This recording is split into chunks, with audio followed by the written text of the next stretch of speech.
Hello everyone, good evening. Sound clear সকলে? হ্যাঁ sir. Okay, thank you. তো আজকে যেটি আলোচনার বিষয় জিসি নেট পেপার 1। তো UGC net paper 1 upcoming December session এবং 2025-এর জুন সেশনে কি এক্সামের কোশ্চেন প্যাটার্ন কি ছিল, কি ধরনের প্যাটার্ন চেঞ্জ হচ্ছে, এরিয়া কি ধরনের চেঞ্জ হচ্ছে এবং আপকামিং ডিসেম্বর সেশনের জন্য কোন এরিয়া আরো এক্সট্রা এডিশন হবে, পুরনো কিছু এরিয়া কি সাবস্ট্রাকশন হতে পারে, এই বিষয় নিয়ে আজকে আমরা আলোচনা করব। ওকে, তো মূলত এবং এই ক্লাসটি পরবর্তীকালে আগামীকাল হয়তো ইউটিউবেও আপলোড হয়ে যাবে, সকলে দেখতে পাবেন। তো ইউজিসি নেট জিআরএফ যখনই প্রসঙ্গ আসে, তো নেট একটি পরীক্ষা হয় যার নাম ন্যাশনাল এলিজিবিলিটি টেস্ট, অর্থাৎ এনটিএ, ন্যাশনাল টেস্টিং এজেন্সি এই সাবজেক্ট এক্সামটি কন্ডাক্ট করে, তাই তো? এবারে এই নেট এক্সামের কিন্তু তিনটে পার্ট হয়। কি কি না, একটা হচ্ছে একটাই এক্সাম, কিন্তু তার একটা পার্ট হচ্ছে first phase JRF, second phase net তথা ন্যাশনাল এলিজিবিলিটি টেস্ট তথা লেকচারশিপ, আর 3 নম্বর পার্ট হচ্ছে অনলি পিএইচডি। ব্যাপারটা কি তাহলে? না, যারা জিআরএফ জুনিয়র রিসার্চ ফেলোশিপ তারা কারা? না, এনটিএ নেটে যারা 40% অ্যাবাভ জেনারেল কাস্ট এবং SC ST OBC 35% number above পায়, তাদের মধ্য থেকে ফার্স্ট 6%, প্রথম 6% কে বলা হয় টোটাল নেট কোয়ালিফাইড। ওকে, এবং যা ফার্স্ট এই যে 6%, তার সেই 6%-এর মধ্যে আবার সেই 6%-এর মধ্যে আবার অ্যাপ্রক্সিমেট 6% তার হচ্ছে জিআরএফ। অর্থাৎ যদি 10 লাখ অ্যাপ্লাই করে 6 লাখ যদি 40% বা 35%-এর বেশি পায়, তাহলে এর মধ্যে টোটাল নেট কত হচ্ছে? টোটাল ওভারঅল সব সাবজেক্ট মিলিয়ে 6% হলে কত না 36,000, 36,000। এর মধ্যে জিআরএফ কত না, এর আবার অ্যাপ্রক্সিমেট 6%, কাছাকাছি, কম বেশি হয়। তার মানে এর আবার যদি আমরা দেখি 6%, তাহলে কত হচ্ছে অ্যাপ্রক্সিমেট বলতে গেলে আমরা ওই 3600 সামথিং, ওই কাছাকাছি। ওকে, জিআরএফ। এবারে বাদ বাকি কি না নেট। এইবারে নেট যারা পায় তার পরবর্তী 6 to 10% অনলি পিএইচডি ভ্যাকেন্টে ডিগ্রি পায়, মানে সার্টিফিকেট পায়। এবারে জিআরএফ যারা জুনিয়র রিসার্চ ফেলোশিপ, তারা কিসের জন্য এলিজিবল না, তারা প্রথমত যতদিন বয়স থাকবে অর্থাৎ এলিজিবিলিটি ক্রাইটেরিয়া থাকবে, ততদিন তারা ইউনিভার্সিটি কলেজে অ্যাসিস্ট্যান্ট প্রফেসর হওয়ার জন্য অ্যাপ্লাই করতে পারবে। নাম্বার 1, কি বললাম, ইউনিভার্সিটি কলেজের অ্যাসিস্ট্যান্ট প্রফেসরের জন্য অ্যাপ্লাই করতে পারবে। এবং তারা পিএইচডির জন্য অ্যাপ্লাই করতে পারবে এবং তার ভ্যালিডিটি 3 বছর। 3 বছরের মধ্যে পিএইচডিতে এনরোল করতে হবে এবং পিএইচডির সাথে সাথে কিন্তু একটা স্কলারশিপ পাবে, বড় অ্যামাউন্ট। এই মুহূর্তে ওটা সবকিছু মিলিয়ে এইচআর টিচার মিলিয়ে প্রায় 45,000 প্লাস হয়ে গেছে। এইবারে যারা শুধু নেট পায় তারাও কলেজ ইউনিভার্সিটিতে অ্যাসিস্ট্যান্ট প্রফেসরের জন্য এলিজিবল এবং রিসার্চ করার জন্য এলিজিবল, কিন্তু তাদের ভ্যালিডিটি কত না 1 ইয়ার্স, 1 বছরের মধ্যে পিএইচডিতে ঢুকতে হবে। ইউনিভার্সিটি কলেজের ক্ষেত্রে নয়, পিএইচডির ক্ষেত্রে যদি 1 বছরের মধ্যে না জয়েন করতে পারে, তাহলে আবার নতুন করে নেট বা এক্সাম বসে আসতে হবে। এর কোনো স্কলারশিপ ডাইরেক্ট নেই। এবারে অনলি পিএইচডি যারা, তারা শুধুমাত্র কলেজ ইউনিভার্সিটি অ্যাসিস্ট্যান্ট প্রফেসরের জন্য এলিজিবল নয়, তারা শুধুমাত্র 1 বছরের জন্য পিএইচডি বিভিন্ন ইউনিভার্সিটি কলেজের পিএইচডি রিক্রুটমেন্টে তো পিএইচডি এতে তারা ভাইবা দিতে পারবে। ওকে, এই হচ্ছে এনটিএ নেটের কিন্তু ক্রাইটেরিয়া। বলো স্যার, শুধু পিএইচডি এর ক্ষেত্রে ওটা 1 বছরের জন্য ভ্যালিডিটি? 1 বছর। আর স্যার নেটের ক্ষেত্রে ওটা কি বললেন? এটাও যে হচ্ছে কিন্তু পিএইচডির ক্ষেত্রে 1 বছর। কিন্তু অ্যাসিস্ট্যান্ট প্রফেসর কলেজ ইউনিভার্সিটির জন্য যতদিন জেনারেল কাস্টে 40, ওবিসির 43, SC ST 45, এই যে এজ রিল্যাক্সেশন, ততদিন পর্যন্ত গভর্নমেন্ট কলেজ, গভর্নমেন্ট ইউনিভার্সিটি এটসেট্রাতে অ্যাপ্লাই করতে পারবে এবং ইন্টারভিউতে বসতে পারবে। ওকে, জিআরএফ এবং নেট, তাহলে এই দুটো হলেই একমাত্র কলেজ ইউনিভার্সিটির অ্যাসিস্ট্যান্ট প্রফেসর হওয়া যায়। অর্থাৎ হওয়া যায় মিনস এলিজিবল, ইন্টারভিউতে ফেস করা যায়, তাই তো? এইবারে আসি, তার মানে দিনের শেষে অনলি পিএইচডি নিয়ে কোনো লাভ নেই। তাহলে আমাদের পেতে হবে কি জিআরএফ আইদার নেট। কিন্তু মাথায় রাখবেন, সব থেকে ফার্স্ট অপরচুনিটি সবাই কোথায় পায়? জিআরএফ এ। এক কথায় মানি আছে, তারপরে জিআরএফ একটা র্যাঙ্কিং ফ্রেমওয়ার্ক, তার জন্য যে স্টুডেন্টরা জিআরএফ পায় তাদের কিন্তু সব জায়গায় অপরচুনিটি বেশি। নেট ক্লিয়ার করে অনেকে বসে আছে পিএইচডি পাওয়ার সুযোগ নেই। ওকে, তাহলে এইবারে আসি, তাহলে আমাদের টার্গেট কিন্তু জিআরএফ। এইবারে এই জুনিয়র রিসার্চ ফেলোশিপ বা নেট টোটাল কত মার্কসের এক্সাম হয়? না 150 মার্কসের। দুটো পেপার হয় তোমরা জানো, পেপার 1, পেপার 2। পেপার 1 এ 50 কোশ্চেন, 50টা কোশ্চেন, এন্ড পেপার 2 তে 100 কোশ্চেন, টোটাল মিলিয়ে 150। টাইম কত? পেপার 1 এ থাকে 60 মিনিটস, পেপার 2 তে থাকে 120 মিনিটস, মানে 2 ঘন্টা, টোটাল মিলিয়ে 3 ঘন্টা। কিন্তু তোমরা এবারে যারা পরীক্ষা দিয়েছো দেখেছো নিশ্চয়ই, বা যারা দাওনি দিয়েছো যারা নিশ্চয়ই দেখেছো যে পরীক্ষার কোশ্চেনের লেন্দি এত এত লেন্দি যে এই 3 ঘন্টার মধ্যে এত এরিয়া কোনোভাবেই সম্ভব নয়। ম্যাক্সিমাম মানে মিনিমাম বাড়িতে বসলে 5 থেকে 6 ঘন্টা হলে প্রপার পড়ে অ্যান্সার দেওয়া যায়।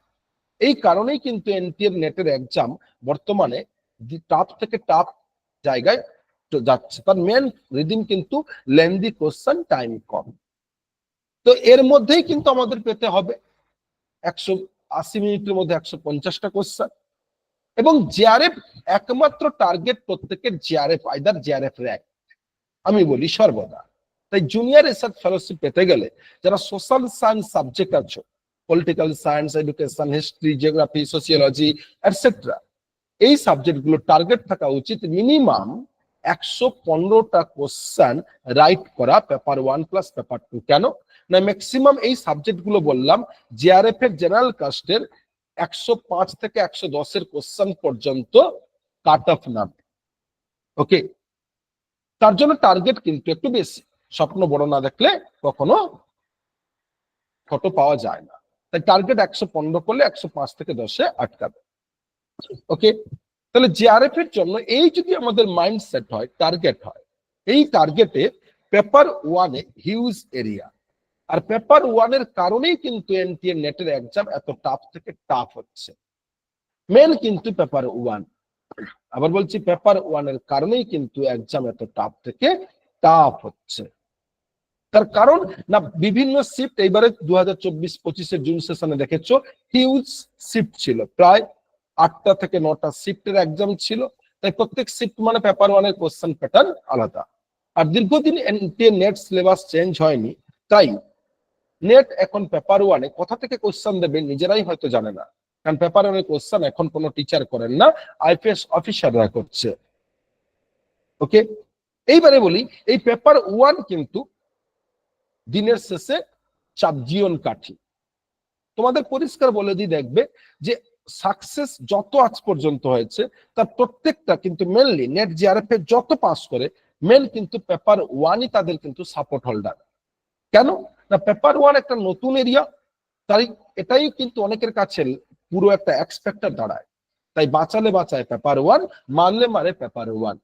তাই পেপার 1 এ এনি হাউ এনি কোস্ট কেউ যদি 35 প্লাস 40 রাইট করতে পারে 40টা কোশ্চেন, তাহলে তার কিন্তু সাবজেক্টে প্রত্যেকেই মোটামুটি ওভারঅল একটু পড়াশোনা করলে 70, 75, 80 কোশ্চেন রাইট করা যায়। এবারে ম্যাক্সিমাম কিন্তু সকলেই যে কারণে নেটও পাস করে না, জিআরএফ করে না, পেপার 1 এর কারণে। তার কারণ হচ্ছে নেট জিআরএফ ক্লিয়ারের ক্ষেত্রে পেপার 1 একটা ভাইটাল রোল, মানে ভাইটাল চরম ভাইটাল রোল নেয়। ওকে, তাহলে সেই পেপার 1 এ আমরা এখন দেখব কি কি এরিয়া রয়েছে। এবারে এরিয়া যাওয়ার আগে বলি, এতদিন পেপার 1 এর কোশ্চেনের প্যাটার্ন বিভিন্ন ফরম্যাটে চেঞ্জ হয়। 2019 জানুয়ারিতে নতুন সিলেবাস আপডেট হয়েছিল। সেই 2019 থেকে 2020 পর্যন্ত একটা প্যাটার্ন ফলো করেছে। 2021 থেকে 2023 পর্যন্ত নেট একটা প্যাটার্ন ফলো করেছিল। 2024-এ সম্পূর্ণ 24 থেকে 24 পর্যন্ত পুরো 24-এ একটা নিউ প্যাটার্ন ফলো করলো। 2025-এর আবার জুনে দেখা যাচ্ছে, জুন সেশনে যেটা এক্সাম হয়েছে সেটাতে আবার নিউ প্যাটার্ন ফলো করছে। মানে কোশ্চেন পেপার ওয়ানে, এইবারে বলি পেপার ওয়ানে অনেকে স্বপ্ন দেখে যে 40 থেকে 40 স্কোর করা সম্ভব। সম্ভব, ইম্পসিবল বলে কিছু নয়। 45 স্কোর করে আমাদের স্টুডেন্ট অনেকে করেছে, এবারে হয়তো করবে 45, 50ও করে, 50 থেকে আউট অফ 50ও করে। এইবারে মেন কি না, এই দেখবে প্রতিবারে যখন আমরা প্রত্যেক এক্সপার্ট যারা গাইড করি, যারা স্টুডেন্টদেরকে লিড করি, তারা একটা এই প্যাটার্ন এনটিএর নেটের প্রিভিয়াস ইয়ার তার কোশ্চেন প্যাটার্ন তো তার কোশ্চেন অ্যানালাইসিস থ্রু তার পকেট আইডেন্টিফিকেশন করা হয়। এবারে দেখা যায় মাঝে মধ্যে এই যখনই নতুন কোনো প্যাটার্ন দেয় তখন সেই পকেটটাকে কি করে না কখনো মাইনাস করতে হয়, কখনো প্লাস করতে হয়। ওকে, তো 2025-এর যে নিউ প্যাটার্ন এইটুকু দেখলে 2019-এ 2 বছর পর পর, 21-23 2 বছর, 3 বছর 22, 21, 22, 23, 2024-এ সারা বছর একটা প্যাটার্ন, 25-এ প্যাটার্ন একটা করেছে। আমি বলবো সেম প্যাটার্ন 25-এ ডিসেম্বরেও থাকবে। তাই 25-এ জুনে যে প্যাটার্ন ফলো করেছে NTA net exam question, same pattern NTA net paper 1 বা পেপার 2-র ক্ষেত্রে ফলো করবে 2025-এ ডিসেম্বরে। ওকে, তাহলে ডিসেম্বরের জন্য হাতে টাইম কত? আজকে জুলাই মাসের 4 তারিখ। পরীক্ষা প্রবাবিলিটি ডিসেম্বরের 15 থেকে 28-এর মধ্যে বা 30-এর মধ্যেই দিয়ে দেয়। তার মানে দেখতে গেলে কিন্তু বেশি দিন কিন্তু নেই। দেখতে গেলে কিন্তু প্রবাবিলিটি ওই 106 মাস বলে, কিন্তু 6 মাস প্রপার নয়, প্রপার টাইম পাওয়া যাচ্ছে প্রায় 160 দিন মতন। তাহলে 160 দিনের মধ্যেই পসিবল পসিবল যদি রেগুলার অ্যাক্টিভিটি করা যায়, রেগুলার আপডেট হয়, রেগুলার শিডিউল ফলো করা যায়, রেগুলার শিডিউল ফলো করা যায়। ওকে, এইবারে আসি তাহলে পেপার 1-এর আমি 10 ইউনিটের কোশ্চেন প্যাটার্নটা দেখব, যেটা আমাদের অ্যাকচুয়ালি 2025-এ ডিসেম্বরের জন্য ফুল প্যাটার্ন, এর এরিয়ার বাইরে যাবে না। ওকে, কি এরিয়া না টিচিং অ্যাপটিটিউড। এই এরিয়া থেকে কোশ্চেন বরাবরই কম। 2022 থেকে 2022-এর আগে পর্যন্ত 20 পর্যন্ত 7টা থেকে 8টা কোশ্চেন দিত। 21 থেকে কিন্তু কমিয়ে কমিয়ে বর্তমানে 2 থেকে 3টেতে নামিয়ে দিয়েছে। কোন কোন শিফটে আবার একটা কোশ্চেন দিচ্ছে 1 থেকে 3 পর্যন্ত। প্রতিবারে কোশ্চেন কমছে টিচিং থেকে। ওকে, এবারে আসি নেক্সট এরিয়া কমিউনিকেশন। এই কমিউনিকেশন কোশ্চেন এভারেজ কিন্তু 4 থেকে 5, কিন্তু এনটিএ কি বলে যে ইচ ইউনিট 5 কোশ্চেন। কিন্তু ভালো করে দেখবে এক্সাম যারা দিচ্ছ বা দেবে, কোশ্চেনের পকেট এটা বলে এই প্যাটার্ন ফলো করে না এনটিএ, সম্ভব নয়। তাই যেখানে 5 ছিল টিচিং সেখানে কত 2 থেকে 1 থেকে 3, যেখানে কমিউনিকেশনে ছিল এভারেজ 5 সেখানে কিন্তু 4 থেকে 5 থেকে 6 পর্যন্ত দিচ্ছে। ওকে, 6 পর্যন্ত দিচ্ছে। আবার আইসিটি যেখানেও 5টা কোশ্চেন সেখানেও শুরু করছে 3 থেকে এখন 8 পর্যন্ত দিচ্ছে। আইসিটি বাড়াচ্ছে, 25-এ জুনে আইসিটি কমিউনিকেশন বাড়িয়েছে। Okay, mathematical reasoning, mathematical reasoning question এই যে আছে এইগুলো থেকে, এই সিলেবাসের পার্ট থেকে কোশ্চেন দিচ্ছে না বলতে গেলেই চলে। চলে যাচ্ছে ইদানিং কি স্ট্যাটিস্টিক্যাল রিজনিং এ চলে যাচ্ছে কোশ্চেন। ওকে, এখান থেকে কোশ্চেন এখন মিনিমাম 2 থেকে 3 পর্যন্ত যাচ্ছে, আগে 0 ছিল। এরই আন্ডারে পার্ট ম্যাথমেটিক্যাল অ্যাপটিটিউড, এই কোশ্চেন কিন্তু 3 থেকে 4ই থাকছে। রিসার্চ অ্যাপটিটিউড আগে এটা 20-21 পর্যন্ত 6 থেকে 7, পরে 22-23, 24-এ 4 থেকে 5, এখনো আছে কি টানা 3 থেকে 5 পর্যন্ত। তবে এর মধ্যে এত এরিয়া রিসার্চ, কোন শিফটে রিসার্চের এই এরিয়া ফলো করছে, ফুল ফুল এরিয়া ফলো করছে, এর বাইরে যাচ্ছে না। মানে এর এরিয়া বলতে এর হিডেন এরিয়া মিলিয়ে, হিডেন এরিয়া সিলেবাস দেখে কিছু হয় না। ওকে, কিন্তু এর সাথে আরো 2-1টা শিফট এবার দেখছি স্ট্যাটিস্টিক্স জুড়ে দিচ্ছে, এবং স্ট্যাটিস্টিক্স থেকে 3টে কোশ্চেন দিয়ে দিচ্ছে কিংবা 4টে দিয়ে দিচ্ছে স্ট্যাটিস্টিক্স থেকে। একজন সোশ্যাল সায়েন্স বাংলার স্টুডেন্ট সে স্ট্যাটিস্টিক্স এর কি করবে এত? তাকে ফুল স্ট্যাটিস্টিক্স জানতে হচ্ছে এখন। ডেটা এটা বরাবরই 5টা কোশ্চেন, আজও তাই আছে। কিন্তু ডেটা এখন ম্যাথের জায়গায় স্ট্যাটিস্টিক্যাল ডেটা দিচ্ছে, মিন মিডিয়াম মোড থেকে ডেটা দিচ্ছে, সব শিফটে নয়, কিছু শিফটে। ওকে, স্ট্যাটিস্টিক্যাল ডেটা দিচ্ছে। লজিক্যাল রিজনিং এভারেজ ছিল 6 থেকে 7, 2025-এ কোশ্চেন প্যাটার্ন চেঞ্জ করে দিয়েছে, এখান থেকে দিচ্ছে 3 থেকে 5, 3 থেকে 5। ওকে, পিপল ডেভেলপমেন্ট এনভায়রনমেন্ট, এখান থেকে আগে কোশ্চেন দিত মোটামুটি 3 থেকে 8, 9, এখন এখান থেকে কোশ্চেন দিচ্ছে 3 থেকে 6, এর মধ্যেই কোন শিফটে 3, কোন শিফটে 4, কোন শিফটে 5, কোন শিফটে 6। ওকে, হায়ার এডুকেশন, এখান থেকে কোশ্চেন আগে মোটামুটি 2 থেকে 7 পর্যন্ত, এখনো মোটামুটি সেই এটাই প্যাটার্ন রয়েছে, 2 থেকে 6, 7। কম্প্রিহেনশন, এও 5-এ কিন্তু 5ই আছে আজ, এর চেঞ্জ নেই, এবং মডারেট কম্প্রিহেনশন দেয় তাই দিচ্ছে। এইবারে কথা হচ্ছে এই টোটালটা কি না, ইউজিসি নেট পেপার 1-এর 2025-এর জুন সেশনের কোশ্চেন প্যাটার্ন কোন ইউনিট থেকে কত কোশ্চেন এসছে তা বললাম।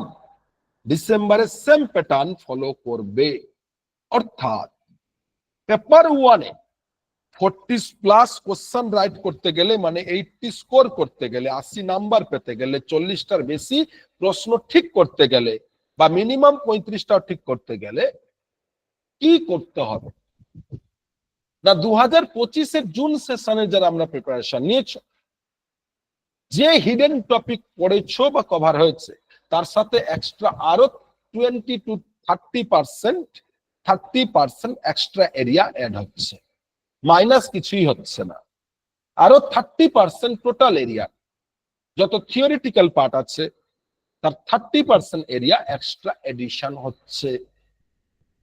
ওকে, যেমন এক্সট্রা এডিশন কি প্রথমেই বলি, যেমন রিসার্চে বলছিলাম, তাহলে রিসার্চেই বলি, রিসার্চে কি এরিয়া অ্যাড হচ্ছে না, রিসার্চে এরিয়া অ্যাড হচ্ছে mean median mode, mean median mode, mean median mode, standard deviation SD, skewness, skewness, kurtosis, skewness, kurtosis, mean median mode, standard deviation, NPC, normal probability curve, correlation coefficients, correlation coefficients, correlation coefficients, and ogive,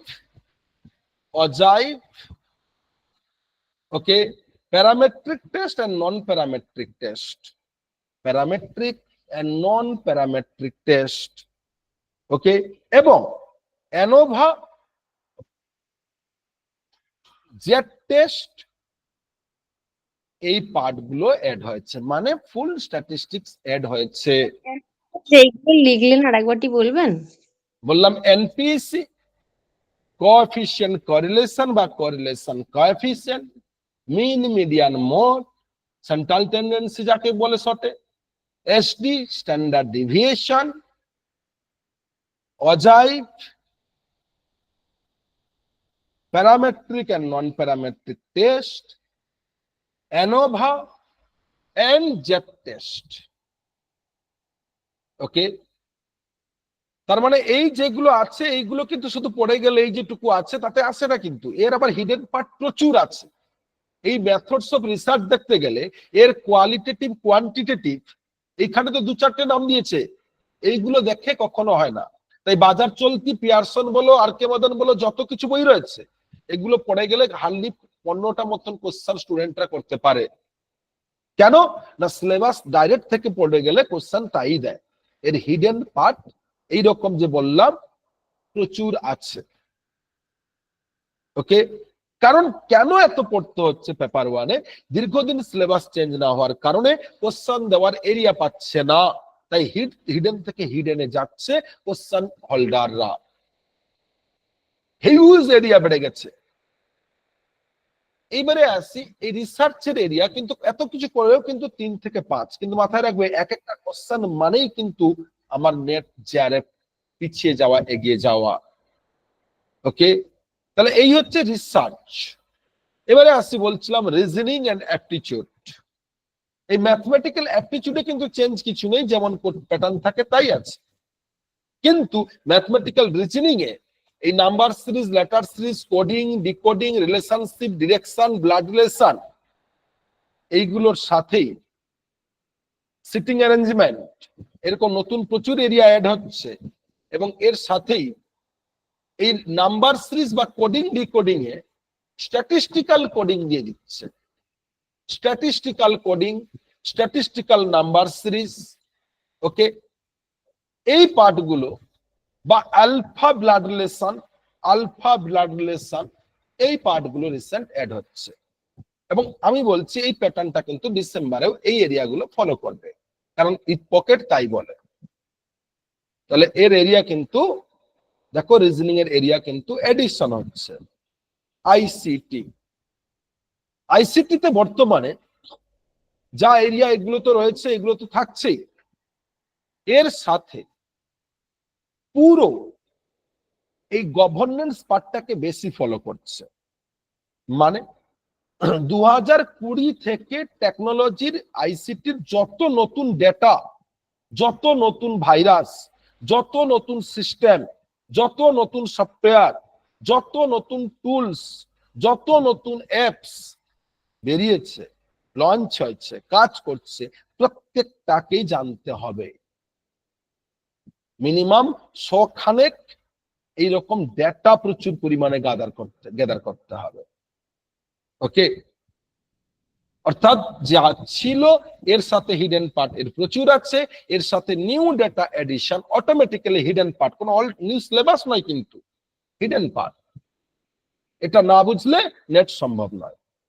এবারে আসি আরেকটা বড় গদ্দারি করছে communication. এই কমিউনিকেশনের যা syllabus আছে, এই সিলেবাস ছাড়াও মানে এর hidden part, out of syllabus নয়, হিডেন পার্ট কমিউনিকেশনে কি এড হচ্ছে না আগেও ছিল, কি ছিল না, কবে কে মুভি টুভি করেছে, এখন এইসব মুভি নয়, একদম 2020 থেকে 2025 পর্যন্ত নতুন বিভিন্ন রিয়েল লাইফের উপর বেস্ট করে কি মুভি হচ্ছে, সে মুভি কমার্শিয়াল কিনা আর্টিস্টিক, সে মুভির অভিনেতা কে ছিল, তার ডিরেক্টর কে ছিল, সেখানে কি ধরনের সিন বা তার থিম কি ছিল, এই বিষয়গুলো কিন্তু এডিশন হচ্ছে বিভিন্ন শিফটে। ওকে, তার মানে মুভি এরিয়া এর সাথে এডিশন হয়ে যাচ্ছে। এবং মুভির বিভিন্ন রিওয়ার্ড, পুরস্কার, চলচ্চিত্র পুরস্কার গুলো, বিভিন্ন নোবেল প্রাইজ, এইগুলো কিন্তু কমিউনিকেশনে এডিশন হচ্ছে। টিচিং এ যা রয়েছে এর হিডেন পার্ট হিসাবে 2024 থেকে অটোমেটিক্যালি আছে, যেগুলো 25 এগুলো আরো জোর দিচ্ছে। Models of teaching, models of learning, models of teaching learning, models of curriculum theory, এই পার্টগুলো অ্যাড হয়ে যাচ্ছে বেশি করে। Models of teaching, models of learning, models of curriculum, models of curriculum theory, okay. এবং নিউ ইভালুয়েশন সিস্টেম, এই evaluation system যেটা রয়েছে, দেখো এখানে আমাদের লাস্ট ইউনিটে, এখানে এই ইভালুয়েশনে বর্তমানে টেকনোলজি বেসড ইভালুয়েশন কি কি অ্যাপস আছে, কি কি সিস্টেম আছে, টেকনোলজি বেসড কি কি অ্যাপস আছে, কি কি সিস্টেম আছে, তা দেখতে হয়, অর্থাৎ দেখতে হচ্ছে। এখন 2025 জুন সেশন অনেক ডেটা আপডেট করে বুঝিয়ে দিয়েছে যে সিলেবাস চেঞ্জ না হলেও যায় না, আসে না, কোশ্চেন কিন্তু এক্সট্রা হিডেন পার্ট, যেটা আপকামিং সিলেবাস চেঞ্জ হলে এডিশন হওয়ার কথা, সেগুলোই কিন্তু কোশ্চেন আসবে। ওকে, এবং ঠিক একইভাবে স্বয়াম, মক, এই যে পার্টগুলো রয়েছে, এখানেও প্রচুর এরিয়া অ্যাড হচ্ছে। স্বয়ং প্রভার যে 40টি 41টি চ্যানেল রয়েছে, তাদের প্রত্যেকটা থেকে পড়তে হচ্ছে, কোশ্চেন দেওয়ার সম্ভাবনা থাকছে, দিয়ে দিচ্ছে মাঝে মধ্যে। ওকে, নেক্সট এরিয়া রিজনিং এর পরে পিপল ডেভেলপমেন্ট এন্ড এনভায়রনমেন্ট। এও কিন্তু অবশ্য এই এরিয়াগুলোকেই ফলো করছে বেশি, এসডিজি থেকে এমডিজি থেকে। তবে এখানে বেশি আরো যেটা ফলো করছে যে রিসেন্ট কারেন্ট অ্যাফেয়ার্স রিলেটেড বিভিন্ন এনভায়রনমেন্টাল পরিবেশ সংক্রান্ত ভেরিয়াস আপডেটেড সাবমিট, বিভিন্ন চুক্তি, বিভিন্ন MoU, various submit, various MoU, various protocol, okay, এইগুলো কিন্তু নতুন নতুন অ্যাড হচ্ছে অটোমেটিক্যালি। ইউনিট 10 এ হায়ার এডুকেশন সিস্টেমে এখানে এনইপি ন্যাশনাল এডুকেশন পলিসি 2020 রন্ধ্রে রন্ধ্রে কোশ্চেন থাকছে, সাথে 2020 থেকে 2025 পর্যন্ত নতুন ইন্ডিয়ার হায়ার এডুকেশন থেকে স্কুল এডুকেশনের যত ধরনের সিস্টেম ইনপুট হয়েছে, যত ধরনের অ্যাপস ইনপুট হয়েছে গভর্নমেন্টের, যত ধরনের ডেটা গভর্নেন্স ইনপুট হয়েছে, সবগুলো থেকেই কোশ্চেন কিন্তু দিয়ে দিচ্ছে। ওকে, তার মানে কি বুঝলাম? যে সিলেবাস যা থাকে আছে, অনেক আগে এটা থাকতো সিলেবাস থেকে 60%, তার হিডেন থাকতো 40%, বাট 25 জুন দেখিয়ে দিয়েছে সিলেবাস হচ্ছে 30%, হিডেন পার্ট 70% এই মুহূর্তে কোশ্চেনের এরিয়া। তাই এই কোশ্চেনের পকেট আগে বুঝতে হবে। এই পকেটটা সবসময় যে চেঞ্জ করে তা নয়। এই যে বললাম একটা পরীক্ষার পরে একটা পরীক্ষা বুঝতে হয়, এবছর চেঞ্জ করে দিয়েছে পকেট। ওকে, এবং এই পকেটগুলোর মধ্যে বলি কোশ্চেন কিন্তু আগের তুলনায় এখন কিন্তু কোশ্চেন লেন্দি তার সেম রেখেছে, বাট এবং কোশ্চেনের ফরম্যাটও প্রায় সেম, কিন্তু আগে ইনফরমেটিভ 2025 জুনের আগে 24 ডিসেম্বর পর্যন্ত ইনফরমেটিভ কোশ্চেন 30 to 40%, 30 to 50% থাকতো, বাট এই মুহূর্তে দেখা যাচ্ছে পেপার 1 কেন, সাবজেক্টে কেন, যে কোনো জায়গায় এটা হচ্ছে 60 to 70 কনসেপচুয়াল, 30 to 40 ইনফরমেটিভ। কখনো কখনো এটা ইনফরমেটিভ 20%-এও নেমে যাচ্ছে কোন কোন শিফটে। অর্থাৎ পুরোটাই হচ্ছে ম্যাচিং, না হলে অ্যাসার্টেশন রিজনিং, না হলে স্টেটমেন্ট 1 and 2 বেস্ট কোশ্চেন, না হলে 6-7টার মধ্যে 3টে সিকোয়েন্স সিলেক্ট করো, সিকোয়েন্স সিলেকশন। তার মানে দিনে দিনে যত যাচ্ছে চ্যালেঞ্জ হচ্ছে, কিন্তু এই চ্যালেঞ্জ থেকে রিকভারি করার অপশন প্রচুর আছে, সম্ভব 100%। এবং ইংলিশ টার্ম, আমাদের বাঙালিদের মেন সমস্যা ইংলিশ টার্ম, কারণ ইউজিসি নেট পেপার 1 বা সোশ্যাল সায়েন্স সাবজেক্টের ল্যাঙ্গুয়েজ বাংলা সংস্কৃত বাদ দিলে আমাদের কোন ল্যাঙ্গুয়েজে এক্সাম হয়? কোন ল্যাঙ্গুয়েজে এক্সাম হয়? ইংলিশ আর হিন্দি। ইংলিশ এন্ড কি হিন্দি। তাই আমরা হিন্দি ততটা ফটোস্থ নয়, আমরা ইংলিশটাই কিন্তু ফার্স্ট রিডিং হিসাবে, ল্যাঙ্গুয়েজ হিসাবে সিলেক্ট করি। এইবারে প্রশ্ন, এই ইংলিশের অধিকাংশ স্টুডেন্ট ডেটা জানে, কনসেপ্ট জানে, কিন্তু ইংরেজি শব্দ না জানার কারণে, তার মানে বুঝতে না পারার কারণে কি করে, মানে বুঝতে না পারার কারণে অনেক কোশ্চেন জানা কোশ্চেন ভুল করে। তাই ইংলিশ থেকে রিকভারির একটাই মেন কি না, ইংলিশ, পুরো ইংলিশ জানতে হবে না, আমাদের ল্যাঙ্গুয়েজ ইংলিশ শিখতে হয় না, ইংলিশ টার্ম কিছু থাকে এবং তার সিনোনিম, ইংলিশ টার্ম এন্ড তার সিনোনিম প্রথম দিন থেকে, আজ থেকে কি করতে হবে, আইডেন্টিফাই করতে হবে এবং revision, English term and synonym. And 2 নম্বর যেটা বললাম, স্ট্র্যাটেজি, পকেট গুলো আইডেন্টিফাই করা, এবং পকেট গুলোর মধ্যে কোশ্চেন নয়, concept, short concept study and footnote করা। তাহলে 1, English term and synonym identify এবং প্রচুর পরিমাণে রিভিশন। 2, 50-এর মধ্যে 40টা কোশ্চেন রাইট করার স্ট্র্যাটেজি বলছি, পকেট, শর্ট ফুটনোট করা, পকেট ধরে ধরে, কোশ্চেনের পকেট ধরে ধরে, এরিয়া ধরে ধরে। ওকে, এবং 3 নম্বর রিভিশন অ্যান্ড রিভিশন। 4 নম্বর, এই ইউজিসি নেট পেপার 1 এ টোটাল যদি আমরা বলছিলাম 10টা ইউনিট, এই 10টা ইউনিটের মধ্যে 4টে ইউনিট রয়েছে জানো তোমরা প্র্যাকটিক্যাল ইউনিট, 6টা রয়েছে থিওরি। এই প্র্যাকটিক্যাল ইউনিট বরাবরই কোশ্চেন বেশি দেয়, আজও তাই। 22 থেকে 23টা কোশ্চেন কিন্তু প্র্যাকটিক্যাল ইউনিট 4টে থেকে। ঠিক কি? কম্প্রিহেনশন থেকে 5টা, ডেটা থেকে 5টা, ওকে, এবং ম্যাথমেটিক্যাল অ্যাপটিটিউড এন্ড রিজনিং এ এবারে কোশ্চেন বাড়িয়ে দিচ্ছে এবং বাড়িয়ে এখানে করে দিচ্ছে 6 থেকে 7টা। আর লজিক্যাল রিজনিং এলআর সেখানে কোশ্চেন 4 থেকে 6। ওকে, তাহলে এই 4টে মিলিয়ে কত না এভারেজ যেটা বলেছিলাম 22 থেকে 23। এই 4টে প্র্যাকটিক্যাল ইউনিট জুলাই মাস থেকেই, হাইয়েস্ট হলে আগস্ট থেকে শুরু করে, পার ডে কম্প্রিহেনশন এখন থেকে 3টে মিনিমাম প্র্যাকটিস স্ট্র্যাটেজির সাথে 7 মিনিটের মধ্যে। ডেটা প্রথম থেকেই এখন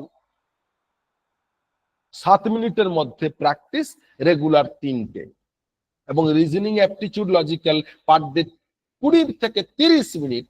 শীত গ্রীষ্ম বর্ষা, বিয়ে বাড়ি, শ্রাদ্ধ বাড়ি, নেমন্তন্ন বাড়ি, একদিনও মিস হবে না। এইভাবে রেগুলার প্র্যাকটিস, অর্থাৎ পার ডে এখন থেকে এই 4টে ইউনিটের জন্য 1 ঘন্টা থেকে 1 ঘন্টা 20 মিনিট বললাম, বলছি, অর্থাৎ 80 থেকে 90 minute per day, 80 to 90 minutes per day. এই 4টে ইউনিটের জন্য পেপার 1 এ টাইম দিতে হবে। কম্প্রিহেনশন 5টা আছে, ডেটা ইন্টারপ্রিটেশন থেকে 5টা question, mathematical aptitude and reasoning থেকে 6 থেকে 7টা কোশ্চেন, লজিক্যাল রিজনিং থেকে 4 থেকে 6, টোটাল মিলিয়ে 22 থেকে 23। তাহলে টোটাল 50টা কোশ্চেনের মধ্যে 4টে প্র্যাকটিক্যাল থেকে 22 থেকে 23টা কোশ্চেন। এবং পেপার 1 এ এই 4টেই কিন্তু ভাইটাল রোল করে।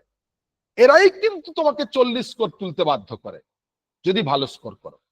40 স্কোর করতে গেলে এখান থেকে মিনিমাম 20 স্কোর করতেই হবে, এনি হাউ এনি কস্ট। আর তা করতে গেলে রেগুলার কম্প্রিহেনশন মিনিমাম 3টে রেগুলার, একদিনও নয়। 160 দিন থাকলে 160 দিন, 103 এ 300, অর্থাৎ 480টা কম্প্রিহেনশন প্র্যাকটিস করো। পার ডে ডিআই 3টে, ওকে, অর্থাৎ সেও 480টা ডিআই প্র্যাকটিস করো উইথ স্ট্যাটিস্টিক্যাল ডিআই এর মধ্যেই, এবং অ্যাপটিটিউড রিজনিং এই মিলিয়ে পার ডে এও কিন্তু 30 মিনিট করে প্র্যাকটিস করতে থাকো। তবে গিয়ে তোমার এখানে এভারেজ 20 কোশ্চেন, আর বাদ বাকি থিওরি ইউনিট রয়েছে। আমি বলবো পেপার 1 যদি তোমাদের স্বপ্ন থাকে জিআরএফ, কারণ নেট আমি স্বপ্ন দেখাই না, বারবার বলি পেতে গেলে জিআরএফ নেব, মারতে হলে হাতি মারবো, মশা নয়। কারণ জিআরএফ পেলে আমার পিএইচডির ক্ষেত্রে, এন্ট্রির ক্ষেত্রে খুব ইজি, এবং স্কলারশিপ পাবো। কে দেবে এই 45,000 টাকা প্লাস? কার বাবার ক্ষমতা আছে? এবং সব জায়গায় ফার্স্ট পজিশন জিআরএফ, আগে প্রায়োরিটি জিআরএফ। তাই জিআরএফ পেতে গেলে 115টা কোশ্চেন টার্গেট, আর 115 কোশ্চেন টার্গেট করলে পেপার 1 এ কিন্তু আমাকে করতে হবে কত? মিনিমাম 40টা কোশ্চেন। আর 40টা কোশ্চেন টার্গেট করতে গেলে পেপার 1 এ আমাকে কিন্তু এই প্র্যাকটিক্যাল ইউনিটের 4 এন্ড আগে থিওরি ইউনিটের যেটা বলেছি পকেট ধরে, তার স্ট্র্যাটেজি পকেট ধরে, প্রত্যেকের স্ট্র্যাটেজি ধরে, কোন এরিয়া থেকে আসছে তার full concept and footnote and revision and English term identification. Okay, এটাই হচ্ছে কিন্তু মেন মন্ত্র। অর্থাৎ পেপার 1 প্লাস পেপার 2 যে কোনো ক্ষেত্রে সাকসেসের মূল মন্ত্র কিন্তু কি না, regularity, strategy follow, revision and practice.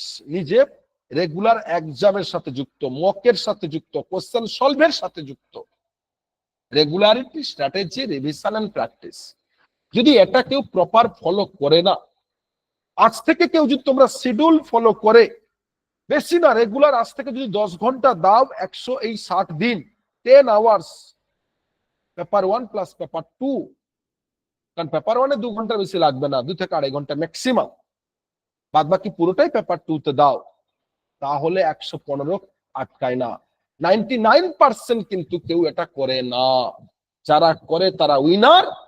যারা শোনে 2 দিন 4 দিন করে, তারপরে আজ ওর বিয়ে, কাল তার বিয়ে, কাল ওর শ্রাদ্ধ, কাল অমুক বন্ধু, এই করতে করতে জীবনটা কাটিয়ে দেয়। তোমরা যারা নেট জিআরএফ এর প্রিপারেশন নিচ্ছ, তোমরা 99% কেসে বিএড করা নেই, অর্থাৎ তোমরা স্কুল সার্ভিস কমিশন তোমাদের স্বপ্ন নয়। তোমাদের স্বপ্ন কলেজের চাকরি পাওয়া, ইউনিভার্সিটির অধ্যাপক হওয়া। তাই অধ্যাপক অধ্যাপিকা হতে গেলে তাহলে তোমাকে লেবারটাও সেইভাবে দিতে হবে। কারণ মাথায় রাখবেন, অধ্যাপক অধ্যাপিকা হতে গেলে তার ফার্স্ট সিডি এই নেট জিআরএফ। কারণ পিএইচডি করতে গেলে কিন্তু নেট জিআরএফ বা পিএইচডি অনলি তোমাকে ক্লিয়ার করতেই হবে। কারণ কোন ডিপার্টমেন্ট, কোন ইউনিভার্সিটি, কোন রেট এক্সাম দিয়ে এই মুহূর্তে আর পিএইচডি তে সাবমিশন করাতে পারে না, পারে না। ওকে, তাহলে তার জন্য এখন থেকে নিজেকে সেলফ প্রিপারেশন, প্রত্যেকে ফুল প্রস্তুত নাও যে কিভাবে, অর্থাৎ আমাকে এখন থেকে ফুললি রেডি করতে হবে, ফুল,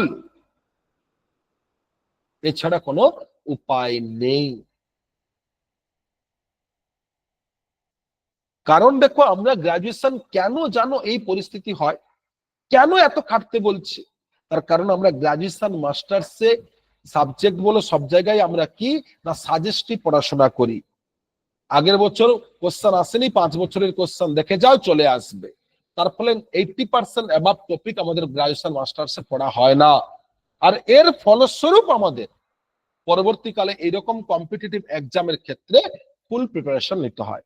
যারা graduation masters details full syllabus cover করেছে কারিকুলাম, তাদের কিন্তু এক্সট্রা এফোর্ট দিতে হয় না। তাদের গ্রাজুয়েশন মাস্টার্স পড়ার সাথে সাথেই অটোমেটিক্যালি কি হয়ে যায়, অটোমেটিক্যালি কি হয়ে যায়, অটোমেটিক্যালি কি হয় না, নেট জিআরএফ ক্লিয়ার হয়ে যায়। নেট জিআরএফ কি বললাম, ক্লিয়ার হয়। ওকে।